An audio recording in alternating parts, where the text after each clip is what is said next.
போறது ஹதீஸ் ஹதீஸ் கலையில மிக முக்கியமான ஒரு தலைப்பு. கடைசி கிளாஸ்லயும் நாங்க கொஞ்சம் பார்த்துட்டோம். இருந்தாலும் திரும்ப ஒருக்கா ரிவிஷன் பண்ணிட்டு அதுக்கு போவோம். நான் சொல்லியிருந்தேன், ஹதீஸ்ல எங்களுக்கு நபி அவங்க ஒரு வார்த்தையை சொல்லி எங்களுக்கு அது வந்து சேர்ந்த அந்த விதத்துல, அது எங்களுக்கு அறிவிச்ச விதத்துல, அது முத்தவாத்திர் என்று சொல்லி ஒரு பிரிவாகவும், ஆஹாத்ன்னு சொல்லி இன்னொரு பிரிவாகவும் பிரிஞ்சிருக்குது.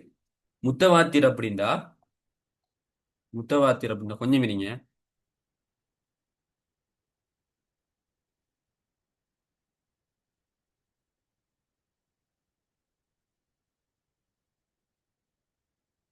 கவிதரன் சொல்லுங்க.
அந்த வகையில முத்தவாத்திரான ஹதீஸ் அப்படின்னு சொன்னா, முத்தவாத்திரான ஹதீஸ் கொஞ்சம் நீங்க முத்தவாத்திரான ஹதீஸ்னு சொன்னா ஒவ்வொரு தபக்காவுலையும் 10 பேர் அறிவிச்சிருக்கணும். அது என்ன ஒவ்வொரு தபக்கா அப்படின்னா, சஹாபாக்கள் எல்லாரையும் சொல்லுவாங்க ஒரு தபக்கா, ஒரு தபக்கா அப்படின்னு சொல்லுவாங்க. சஹாபாக்கள் எல்லாரும் அவங்கள 10 பேர் அறிவிக்கிறாங்க.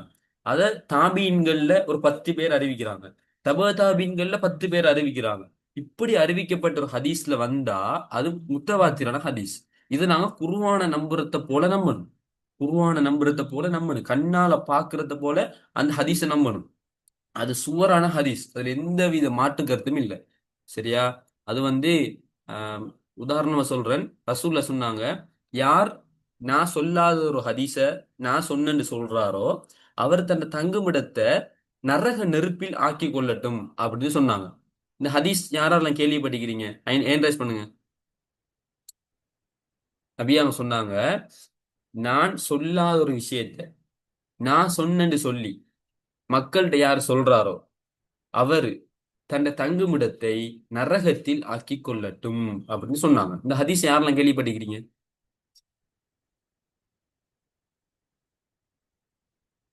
ஒரு ஆள் கேள்விப்பட்டீங்க. வேற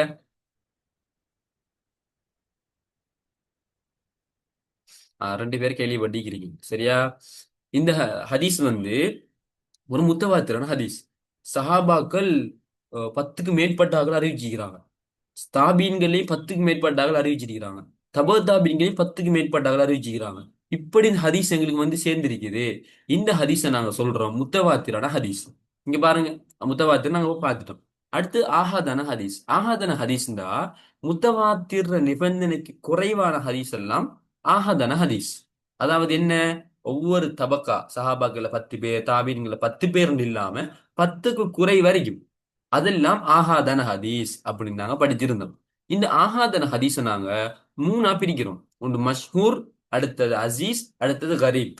இந்த மஷ்ஹூரை பொறுத்த வரைக்கும் அதுல நான் சொல்லியிருந்தேன் உங்களுக்கு, மஷ்ஹூர்ல 3 தொடக்கம் 9 வரைக்குமான அந்த நபர்கள் அறிவிக்கப்பட்டு வந்திருந்தா அது மஷ்ஹூர். 2க்கு குறைவாக ஆக்கள் அறிவிச்சு வந்திருந்தா அதெல்லாம் அசீஸ். அதே போல ஒரு ஒரு ஆள் அறிவிச்சிருந்தா அது கரீப் அப்படின்னு நாங்க பார்த்திருந்தோம். இதெல்லாம் போன கிளாஸ்ல பார்த்துட்டு ரெக்கார்டிங்க பார்த்தீங்கன்னா உங்களுக்கு விளங்கும். கடைசியா அந்த சார்ட்டை ஞாபகத்துல வச்சுக்கொள்ளுங்க லேசா பாடமாக்குறதுக்கு. ஹதீஸ் வந்து முத்தவாத்திர் ஆகாதுன்னு பிரியும். இந்த முத்தவாத்திர் ரெண்டா பிரியும், அதை நாங்க படிக்கல, சிலபஸ்ல இல்ல. முத்தவாத்திர்னா என்னன்னு மட்டும் தெரிஞ்சு வச்சுக்கொள்ளுங்க. ஆகாது வந்து மூணா பிரியுது: அல் மஷ்ஹூர், அசீஸ், கரீப். மஷ்ஹூர்னா என்ன? மஷ்ஹூர்னா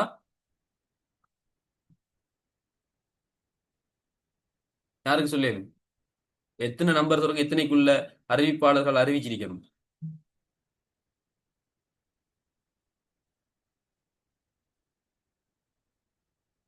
செக் பண்ணுங்க.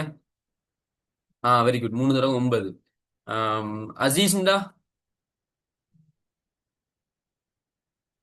அசீஸ்ண்டா 2. கரீப்ண்டா? 1. லேசா பாடம் வாங்கி வச்சுக்கோங்க. இப்ப நாங்க பார்க்க போறது லைஃபான ஹதீஸ்கள். லைஃபான ஹதீஸ்னா என்ன? யாருக்கு சொல்லு? லைஃபான ஹதீஸ்கள்.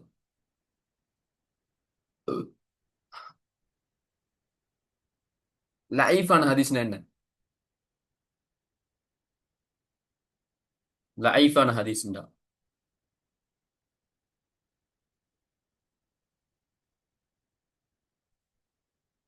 சஹீஹான ஹதீஸ்ண்டா? சஹீஹானது, சரியானது, அது ஏற்றுக்கொள்ளேலும், அது ரசூல்லா தான் சொன்னாங்க. லைஃபான ஹதீஸ்னா பலவீனமானது, அதை ஏற்றுக்கொள்ள இயலாது, அது ரசூல்லா சொல்லல. சரியா? இப்படிப்பட்ட ஹதீஸ்கள் லைஃபான ஹதீஸ்கள் சொல்லுவோம். இந்த லைஃபான ஹதீஸ்கள், ஏற்றுக்கொள்ள முடியாத ஹதீஸ்களை எப்படி கண்டுபிடிக்கிறோம் அப்படின்னு சொன்னா, அதுல பல மெத்தட் இருக்குது. அதுல ஒரு மெத்தட் தான் அறிவிப்பாளர்களை வச்சு கண்டுபிடிப்போம். அந்த அறிவிப்பாளர் தொடரை வச்சு கண்டுபிடிப்போம். நான் உங்களுக்கு வரைஞ்சு காட்டுறேன் பாருங்க. இப்ப உதாரணமா நான் இருக்கிறேன். நான் உங்களுக்கு ம், பண்டுகாபையின் மன்னனை தெரியுமா? யாருக்கெல்லாம் தெரியும்? ஹேண்ட் ரைஸ் பண்ணுங்க. யாருக்கெல்லாம் கேள்விப்பட்டீங்க பண்டுகாபையின் மன்னன்? பண்டுகாபையின் மன்னன் யாருக்கெல்லாம் தெரியும்? ஹேண்ட் ரைஸ் பண்ணுங்க. ஒரு ஆளு தெரியும். வேற? 2. வேற? 3.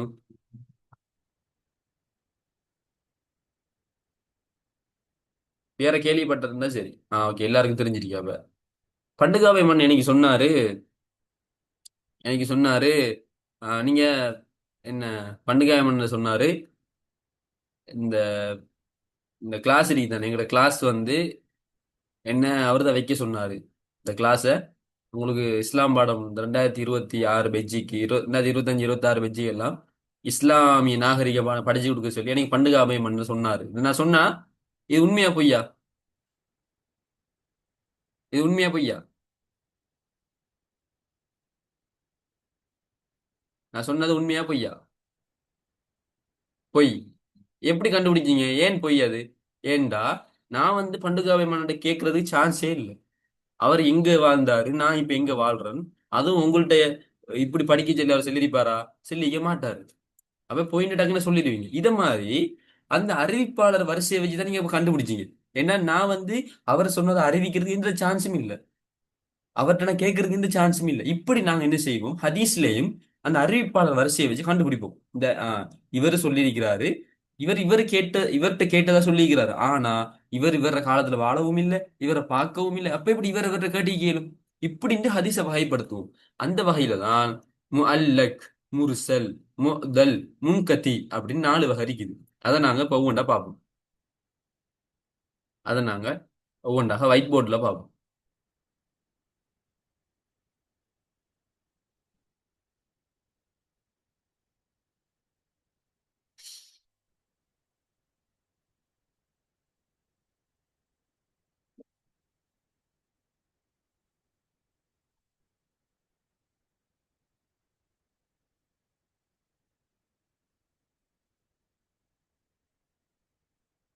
ஒயிட் போர்ட் கொஞ்சம் வாரத்துக்கு லேட் ஆகுது. கொஞ்சம் வெயிட் பண்ணுங்க.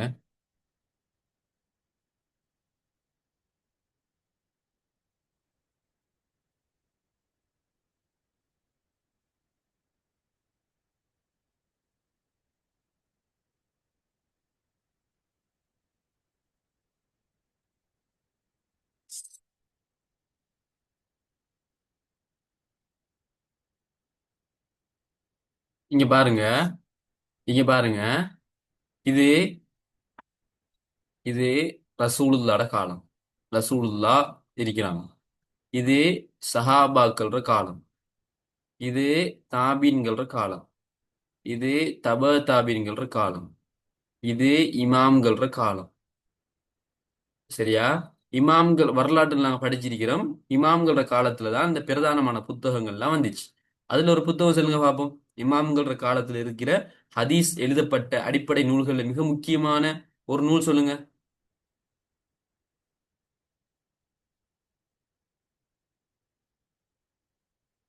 புகாரி. Very good. புகாரி. சரியா?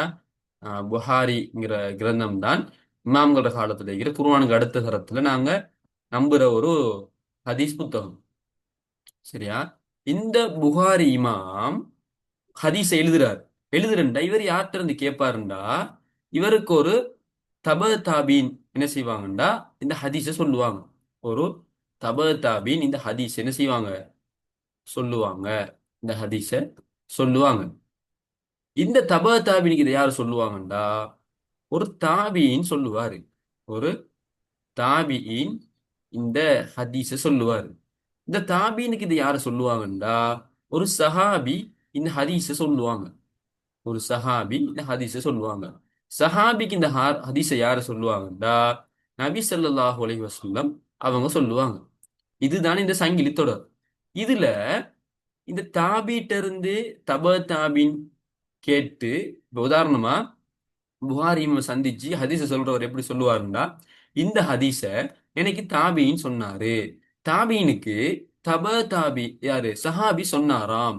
சஹா அடுத்தது யாரு சஹாபிக்கு நபி அவங்க சொன்னாங்களாம். இப்படித்தான் சொல்லுவாரு. சொன்னா புகாரி இமாம் அவரோட புத்தகத்துல ஹதீஸை எழுதி, இந்த ஹதீஸை இன்னைக்கு இவர் சொன்னாரு, இவருக்கு இவர் சொன்னாரு, இவருக்கு தாபீன் சொன்னாரு, தாபீனுக்கு சஹாபி சொன்னாரு, சஹாபிக்கு நபி அவங்க சொன்னாங்கிற அந்த வரிசையை எழுதியிருப்பாரு. ஏன்னா இந்த ஹதீஸை பாதுகாக்கிற நோக்குல. இந்த டைம்ல முதலாவது நாங்க பார்க்க போறோம் முர்சல்னா என்னன்னு பார்க்க போறோம். முதலாவது நாங்க பார்க்க போறோம் முர்சல்னா என்னன்னு பார்க்க போறோம். முர்சல்னா என்னண்டா, தாபி சொல்றாரு, எனக்கு தப தாபி சொல்றாரு, தாபியின் சொன்னான்னு சொல்றாரு. தாபியின் சொல்றாரு, எனக்கு இத நபி அவங்க சொன்னாருன்னு சொல்றாரு. இப்படி சொன்னா இது முர்சலான ஹதீஸ். முர்சல் விளங்கிட்டா? விளங்கினாங்களா? ஹென்ரஸ் பண்ணுங்க, இல்ல நான் திரும்ப சொல்றேன்.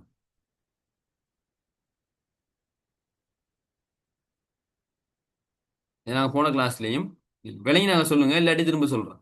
ஒரு ஆளுக்கு விளங்காட்டி நான் திரும்ப சொல்லுவேனா? ஹென்ரஸ் பண்ணுங்க. நீ ஹென்ரஸ் பண்ணாட்டி இது விலங்கல்ல இருந்தா எடுத்துக்கொள்வோம். அதாவது தாபியின் சஹாபியை விட்டுட்டு இதனைக்கு நபி அவங்க சொன்னாருன்னு சொல்றாரு. நான் பண்டுகாபி மன்னன் கேட்டு சொன்ன மாதிரி இந்த தாபியின் சஹாபியை விட்டுட்டு நபி அவங்க எனக்கு சொன்னாங்க அப்படின்னு ஒரு ஹதீஸ தாபின்ட்டு சொல்றாரு.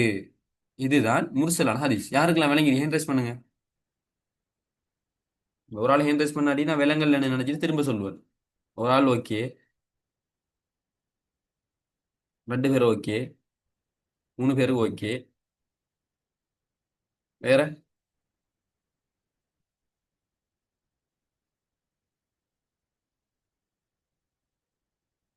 விலங்கல்லையா?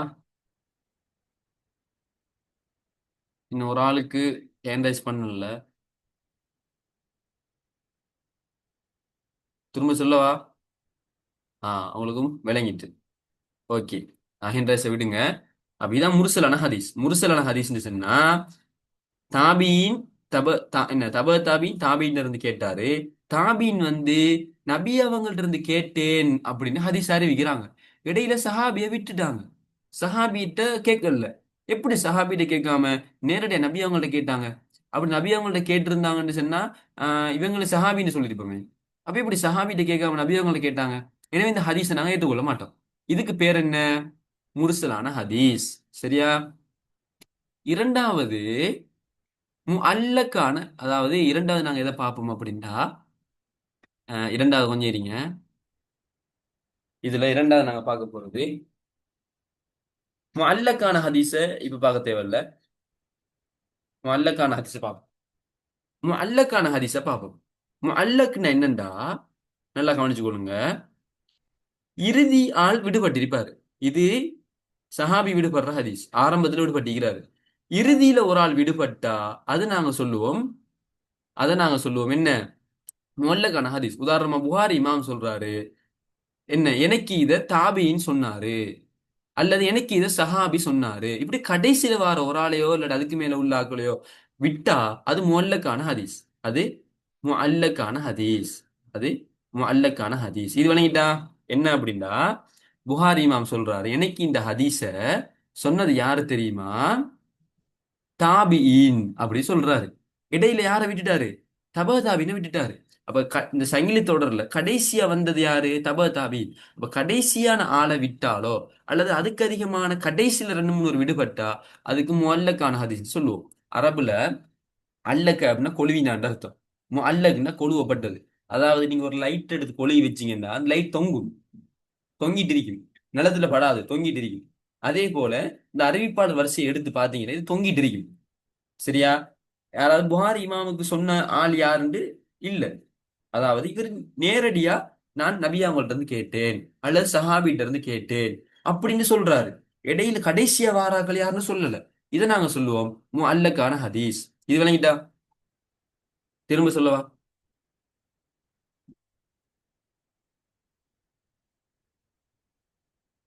இது விளங்கிட்டா திரும்ப சொல்லவா?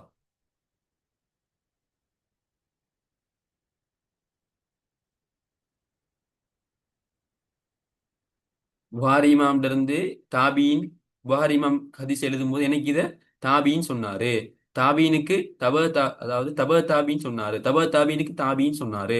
தாபீனுக்கு சஹாபி சொன்னாரு. சஹாபிக்கு நபி அவங்க சொன்னாரு எழுதுவார். இப்படி எழுதினா அந்த எல்லா சங்கிலி தொடரும் அறிவிப்பாளரும் சரியா வந்திருக்குது. இந்த ஹதீஸை ஏற்றுக்கொள்ளலாம். ஆனா புகாரி இமாமுக்கு தப தாபின்னு சொன்னாரு. தப தாபினுக்கு தாபின்னு சொன்னாரு. தாபீனுக்கு நபி அவங்க சொன்னாருன்னு சொன்னா இடையில சஹாபியை விட்டுட்டாரு. அப்ப இது என்ன ஹதீஸ்? இந்த ஹதீஸ்ல பேர் என்ன? சொல்லுங்க, இந்த ஹதீஸ்ல பேர் என்ன? முர்சல். Very good. ஆஹா, முர்சல்.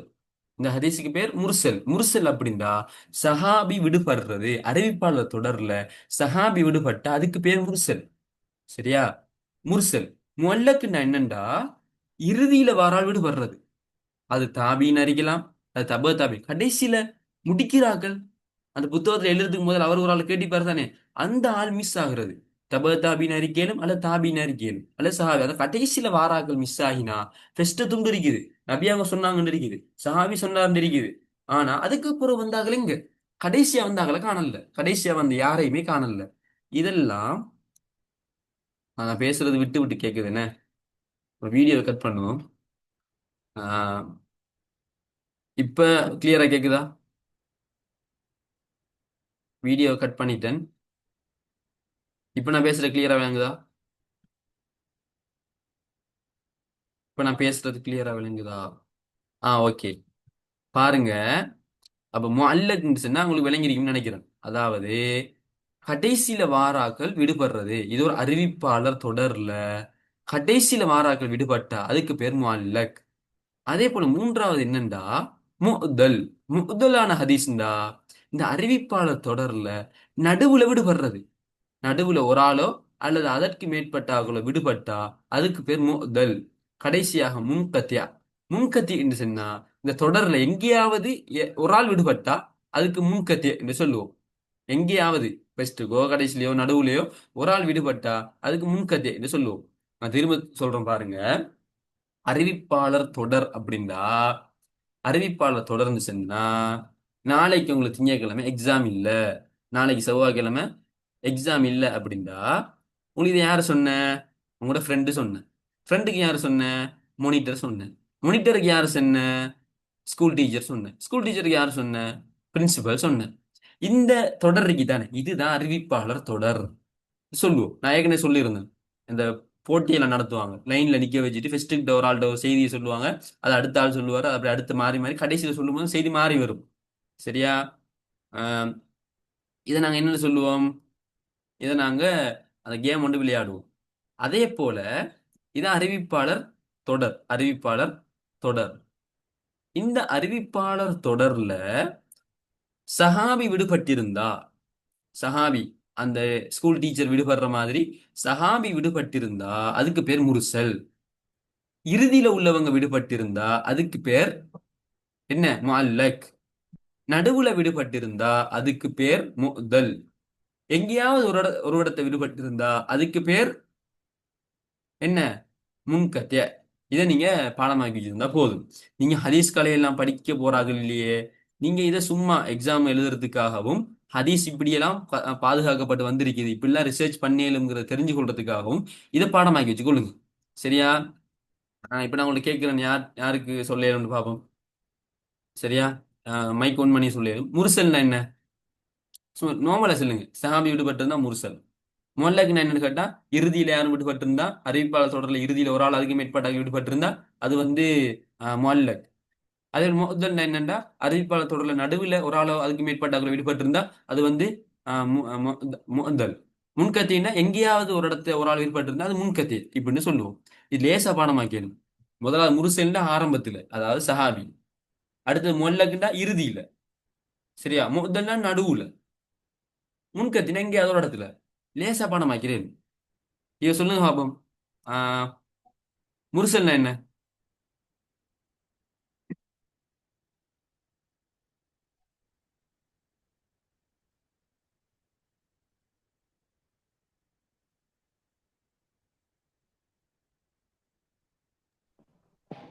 முர்சல்னா என்ன?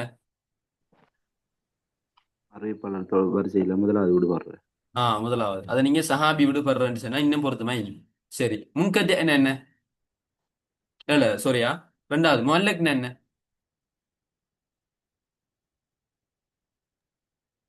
அறிவிப்பாளர் வரிசையில் தபா தாபீன் அது கடைசியில் ஒரு இருக்கிறார் விடுவார். அதுல அறிவிப்பாளர் வரிசை இறுதியில விடுபடுறான்னு சொன்னா பொருத்தமாய். அங்க சஹாபி விடுபடுறான்னு சொன்னா பொருத்தமாய், இங்க இறுதியில விடுபடுறான்னு சொன்னா பொருத்தமாய். ஆஹ் சரி. இறுதியில ஒரு ஆளோ அதுக்கு மேற்பட்ட விடுபட்டா முஅல்லக். அடுத்து முஅல்லல்னா என்ன? முஅத்தல்.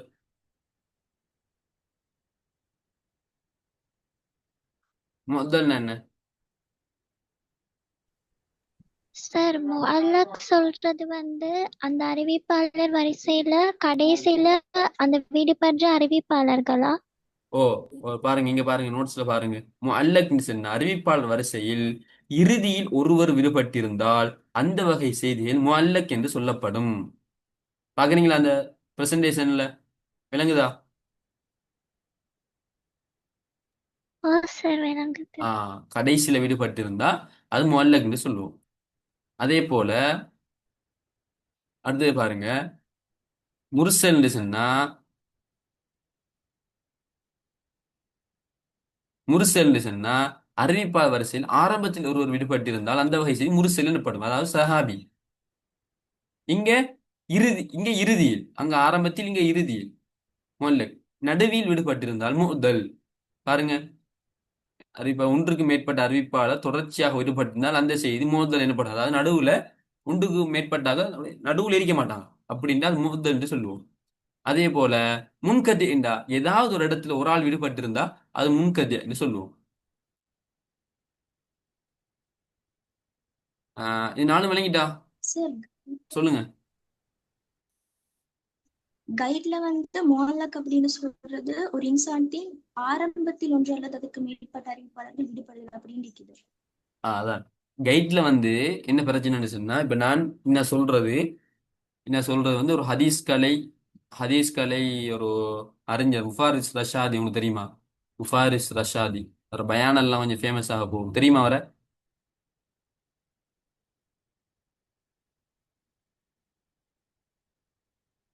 முஃபாரிஸ் ரஷாதி அப்படின்னு ஒரு ஆள் இருக்கிறாரு. சரியா? அவர் எடுத்த கிளாஸ் ஒன்றில் தான் நான் இதை பார்த்தேன். நாங்களும் அப்படிதான் படிச்சிருந்தோம் மதரசாவுல.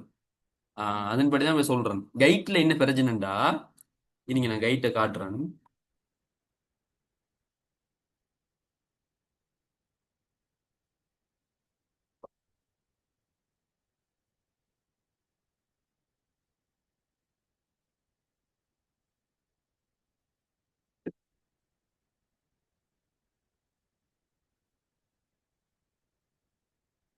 இப்போ உங்களுக்கு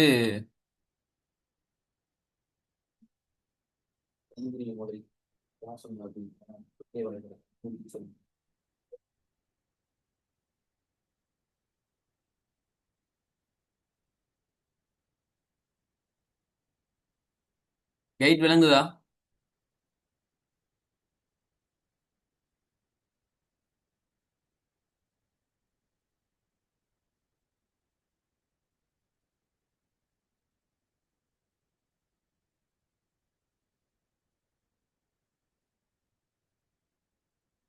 கைட் விளங்குதா?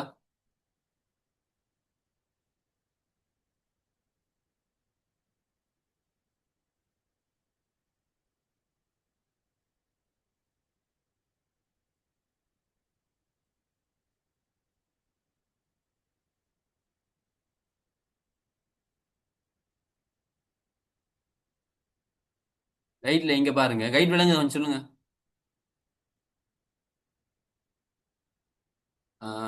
ஓ விளங்குது. சரி பாருங்க, முர்சல் அப்படின்னா சஹாபி விடுறது. முல்லக் இந்த இஸ்னாதின் ஆரம்பத்தில் ஒன்று அதுக்கு மேற்பட்ட விடுறது, கொஞ்சம் அப்படியே வச்சுக்கொள்ளுங்க. முன்கதி இந்த இஸ்னாதில் மத்தியில் ஒரு ஆள் விடுறது. மோலல்ல இஸ்னாதி தொடர்ச்சியாக இரண்டு அறிவிப்பாளர் ஒரு இடத்தில் அதுக்கு மேற்பட்ட இடத்திலோ விடுபட்டிருக்கிறது. சரியா?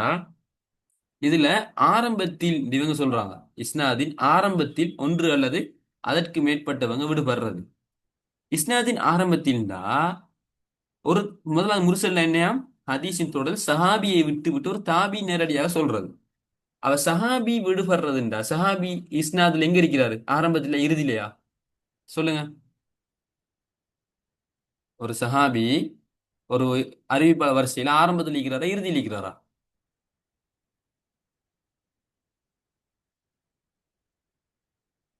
ஸ்டார்டிங்ல, இறுதியில, ஆரம்பத்தில் இருக்கிறாரு.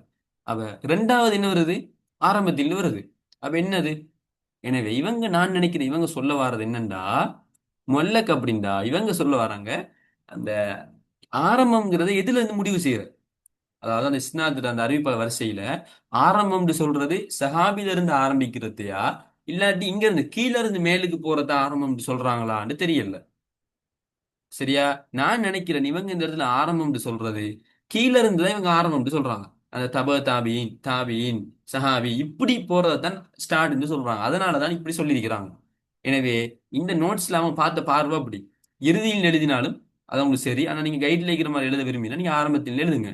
ஆனா உண்மையாக ஹதீஸ் கலையின்படி முர்சல் அப்படின்னா ஆரம்பத்தில் விடுபட்டா முர்சல், இறுதியில விடுபட்டா முல்லக், நடுவுல எங்கேயாவது ஒரு ஆள் ரெண்டு பேர் அதுக்கு மேல பட்டா விடுபட்டிருந்தா அது முதல், எங்கேயாவது ஒரு இடத்துல ஒரு ஆள் விடுபட்டிருந்தா சரியா அது முன்கத்தியா அப்படின்னு நாங்க சொல்லுவோம். இங்க வந்து முன்கத்தியம்னா இஸ்னாதில் மத்தியில் ஒரு அறிவிப்பால் விடுபட்டு இருக்குது. ஆனா முன்கத்தின்னா எங்கேயாவது ஒரு இடத்துல விடுபட்டிருந்தா முன்கத்தி, அதுல துண்டிப்பு இருக்குது அப்படின்னு சொல்லுவோம். முதல் அப்படின்னா ஒரு இஸ்னாதுல ஒரு ஆளோ ரெண்டு பேரோ தொடர்ச்சியா விடுபட்டிருக்கு. நடுவுல ஒரு ஆளோ ரெண்டு பேர் தொடர்ச்சியா விடுபட்டிருக்கு. அதை நாங்க முதல் அப்படின்னு சொல்லுவோம். எனவே இதான் இதுல விளக்கம். அந்த லிங்க நான் அனுப்புறேன். அந்த இதுல அந்த ஹதீஸ் கலையில் அதையும் கொஞ்சம் பார்த்துக்கொள்ளுங்க. உங்களோட சேர்மார்ட்டையும் நீங்க படிக்கிற சேர்மார்ட்டையும் அதை கொஞ்சம் தெளிவுபடுத்திக் கொள்ளுங்க. இதான் விஷயம். எனவே நாங்க அடுத்ததாக மிக முக்கியமாக பார்க்க இருக்கிறது, இதுல மக்பூலான ஹதீஸ் லைஃப், மர்தூதான ஹதீஸ் இருக்குது. அது தெரியுமா உங்களுக்கு? ஒன்றுமில்ல, மக்பூல்ல ஏற்றுக்கொள்ளப்படுற ஹதீஸ், மர்தூத்னா நிராகரிக்கப்பட வேண்டிய ஹதீஸ். அது அவ்வளவுதான் விஷயம்.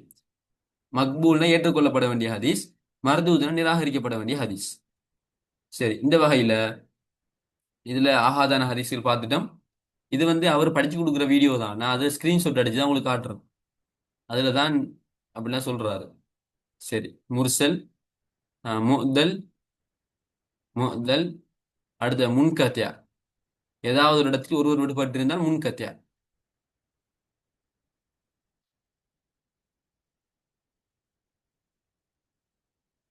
சரி, இன்னும் வந்து 6 நிமிடத்துல முடிய போகுது.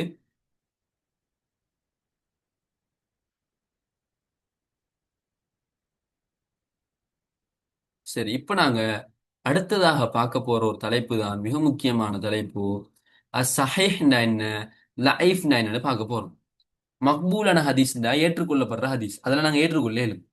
மர்தூதுன்னு சொன்னா நிராகரிக்கப்பட வேண்டிய ஹதீஸ், அதெல்லாம் நாங்க ஏற்றுக்கொள்ள மாட்டோம். இந்த மக்பூலான ஹதீஸ ரெண்டா பிரிப்போம். ஒன்று சஹீஹ், இன்னொன்று ஹசன். ஏற்றுக்கொள்ளப்படுற ஹதீஸையும் ரெண்டா பிரிக்கிறோம். ஒன்று சஹீஹ், இன்னொன்று ஹசன்.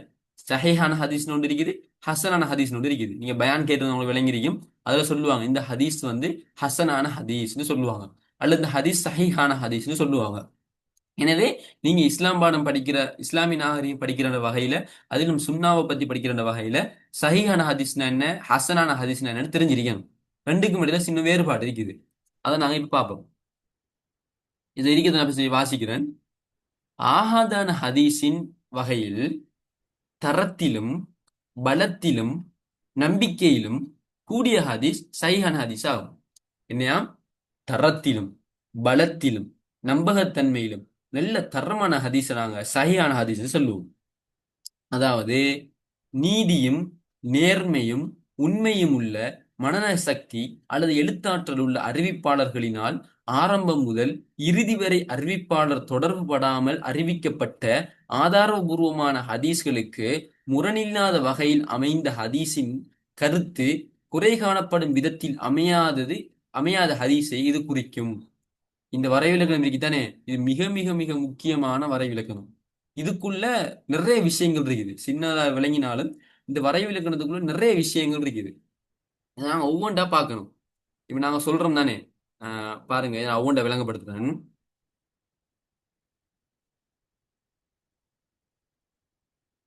ஒயிட் போர்ட் எடுக்கிறேன்.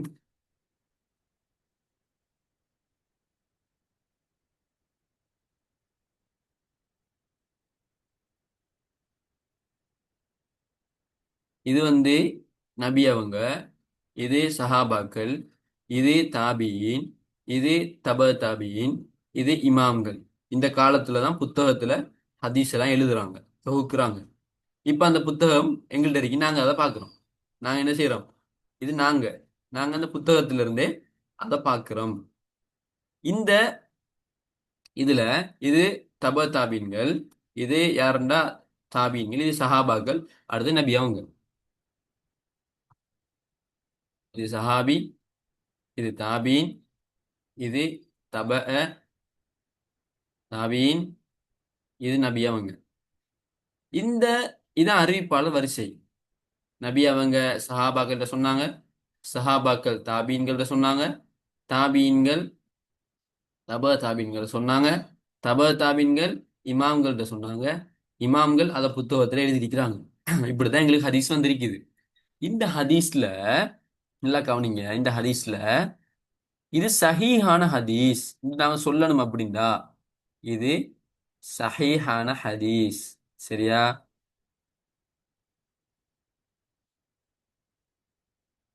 இது சஹீஹ். சஹீஹ் அரபுல எழுதுறோம் பாருங்க. இது சஹீஹான ஹதீஸ் நாங்க சொல்லணும்டா முதலாவது இந்த அறிவிப்பாளர் தொடர் சரியா இருக்கணும். சரியா இருக்கணும். முர்சலாகவோ முஅல்லகாகவோ முன்கத்தியாகவோ முதலாகவோ இருக்கக்கூடாது. ஆரம்பத்துல ஒரு ஆள் விடுபடுற, இறுதியில் ஒரு ஆள் விடுபடுற, நடுவுல ஒரு ஆள் விடுபடுற, இப்படி எல்லாம் இருக்கக்கூடாது. இது என்ன விஷயம்? இது முதலாவது. அதே போல இதுல அறிவிக்கிற ஒவ்வொரு ஆளும் எப்படி இருக்கணும் தெரியுமா?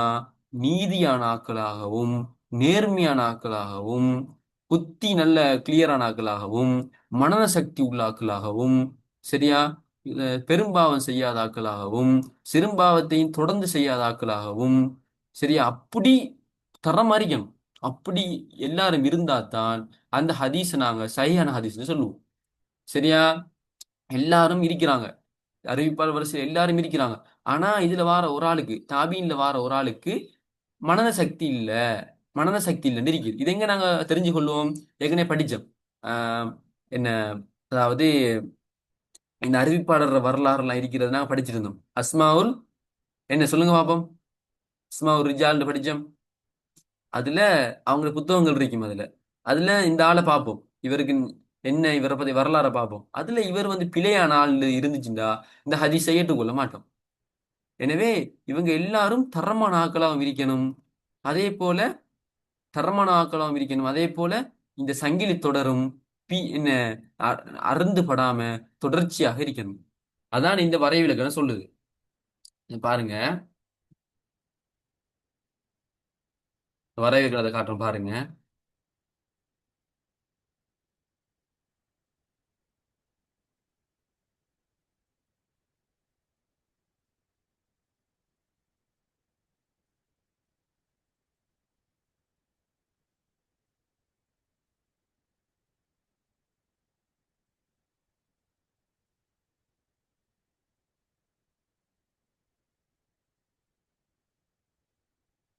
பாருங்க சரியான ஹதீஸ்டா அந்த அறிவிப்பாளர்கள் இருக்காங்க தானே அவங்க ஒவ்வொரு ஆளும் நீதியும் நேர்மையும் உண்மை